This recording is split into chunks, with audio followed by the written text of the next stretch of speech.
Here is the Blood Moon Ursaluna EX box. And we've got this inside. And what I want to talk about today is the Pueblo Revolt of 1680. Particularly because we have Thanksgiving coming up.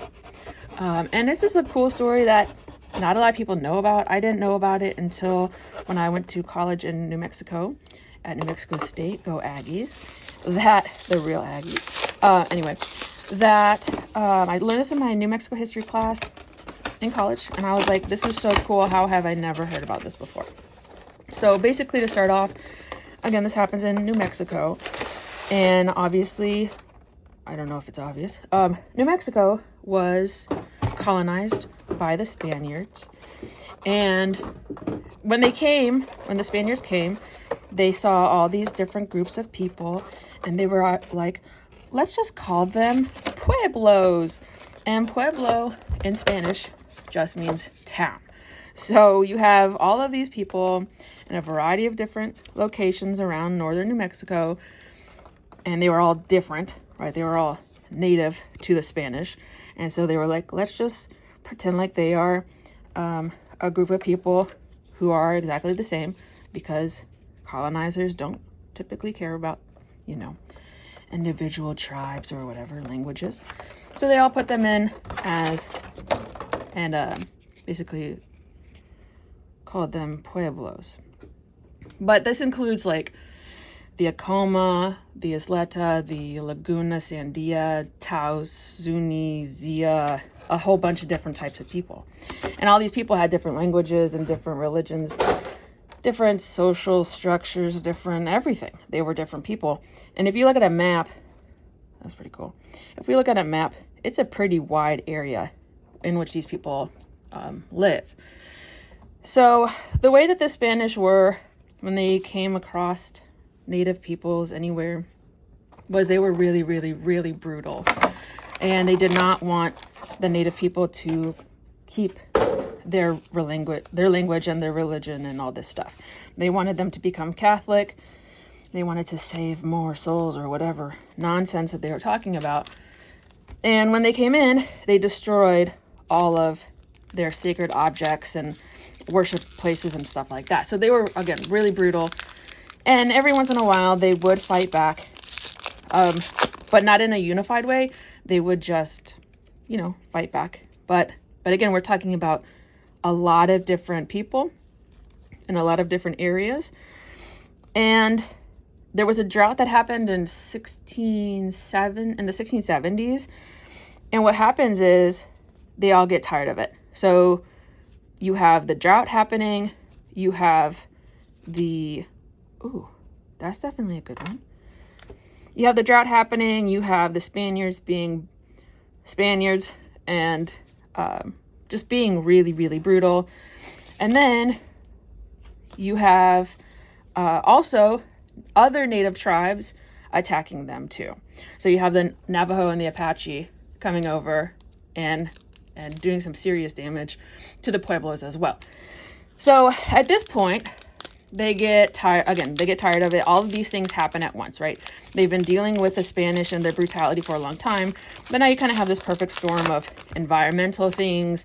You have other tribes attacking. You have a lot of stuff happening. And so they decided to, hey, let's get together and organize something. Now, like I said, they had different religions. They had different cultures. They had different everything. But for this cause, they were able to get together. There was this guy named Pope who was a leader, and he organized this, and he had everybody get together. Let's go. Okay, I'll take it.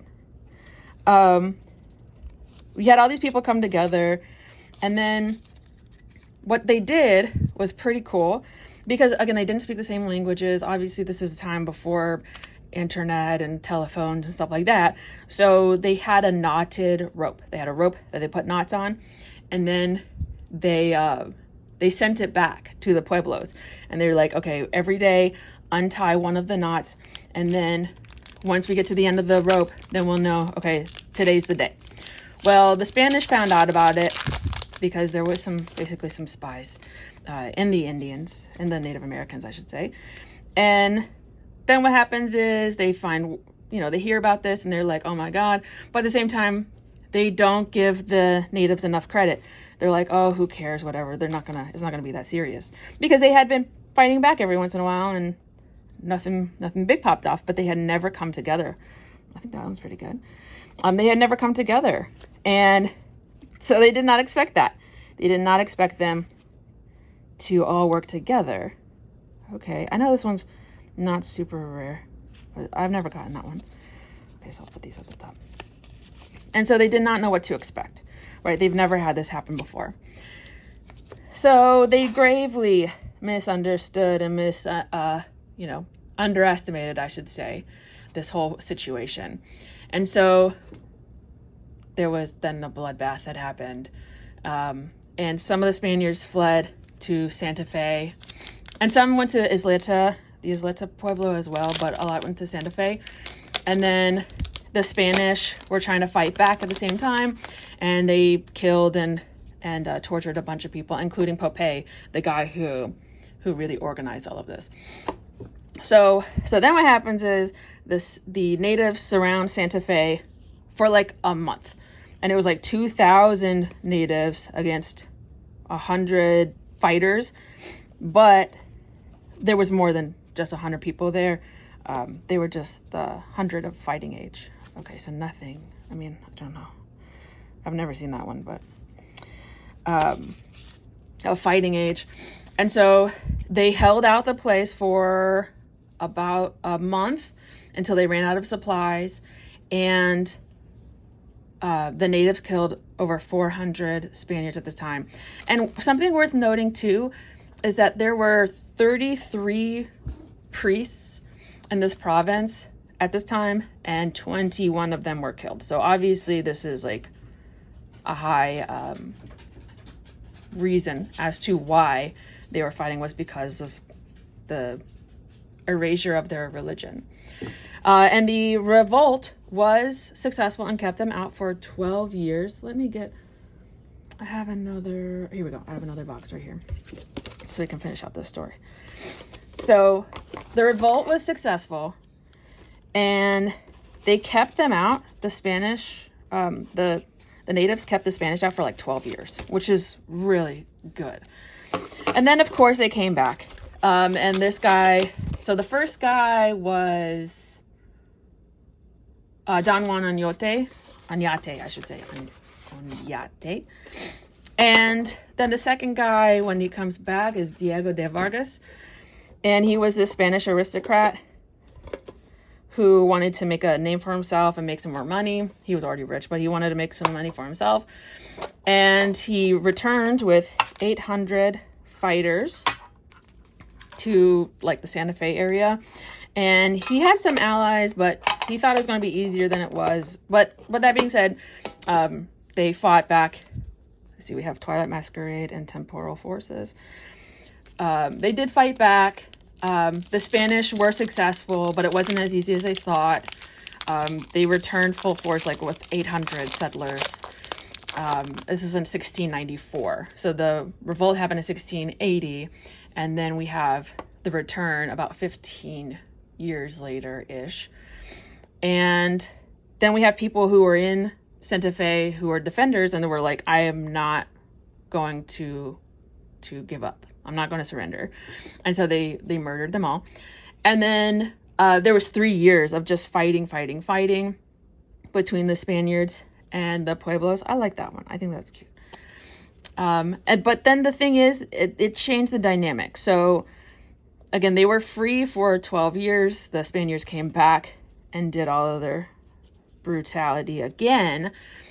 But something worth noting again is that as opposed to the first time where we have the priests that were really in control and running the show, now we have the military running the show. And so that was a bit different. Oh, that's special. I like that one. That's cool. Put that one at the top, okay?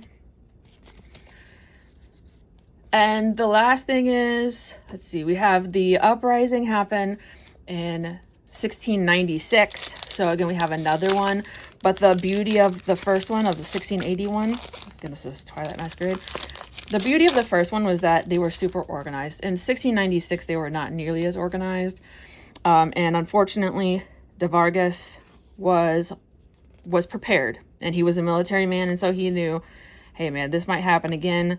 Let's be prepared in case it does. And guess what it did? So then there was like a 6-month campaign where, okay, I'll take that one. I know that's not super rare, but I mean, this is pretty nice. Pretty good mix here. So there was a 6-month campaign, and we have the food supplies destroyed, the Pueblo strongholds were destroyed, and then de Vargas, not only did he control Santa Fe, but he also was able to get more of the countryside, which is pretty nice for him. But he basically then controlled all of the pueblos except for the Hopi. So this is an interesting story. Very rarely do you get stories where people are fighting back. I mean, we know that natives fought back, like duh. But those stories are not told enough. And it's really cool, especially the whole Popeye story I like, because again, these people, they were different, and they still exist. Okay, these pueblos are different people who have different languages and different religions and different cultures and everything. And they were all being oppressed by the Spaniards very badly. And so they were able to overcome their differences, talk together, work together to successfully overthrow a colonizer. And this is the only time, I think, in American history where we have a native tribe that was able to successfully overthrow and remove the colonizers, and for such a long time. 12 years really is a blip of time, to be honest, but 12 years is a good chunk of time in a lifetime when it comes to being able to be free and not controlled by colonizers. So yeah, I hope that you enjoyed that story. It's one of my favorites, and I share it as much as I can because, again, it's a really cool story. Also, if you ever go to the Hall of Statues or something, I forgot what it's called, at the U.S. Capitol building, New Mexico, every state has a nice carved sculpture of a person, and they get to choose which person they want to represent their state in the Capitol building. And I know they can change them, but last I checked, the statue of Popeye was the one for New Mexico.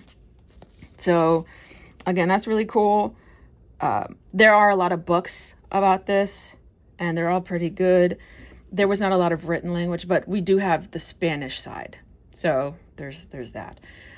So I'll put some resources for you to learn more in the description. I hope that I didn't bore you at all. And this is fun fodder for the Thanksgiving dinner table too. So again, this was the Ursaluna EX box, as well as the Charizard pencil case thing. I got this at Target. I forgot where I got the Ursaluna box, but not bad, especially this guy. Okay, so the Surging Sparks came from the Ursaluna box, but I got the Twilight Masquerade from here, and I really enjoy the Twilight Masquerade. I've been getting a lot of hits. So in the comments, please write what you would like to learn about. I would really like to teach you whatever you want. Again, in high school social studies, that includes economics, psychology, U.S. history, government, whatever you want, I'm here for it. So please put in the description, or sorry, in the comments, I should say, what you would like to learn about. All right, let's see what happens next.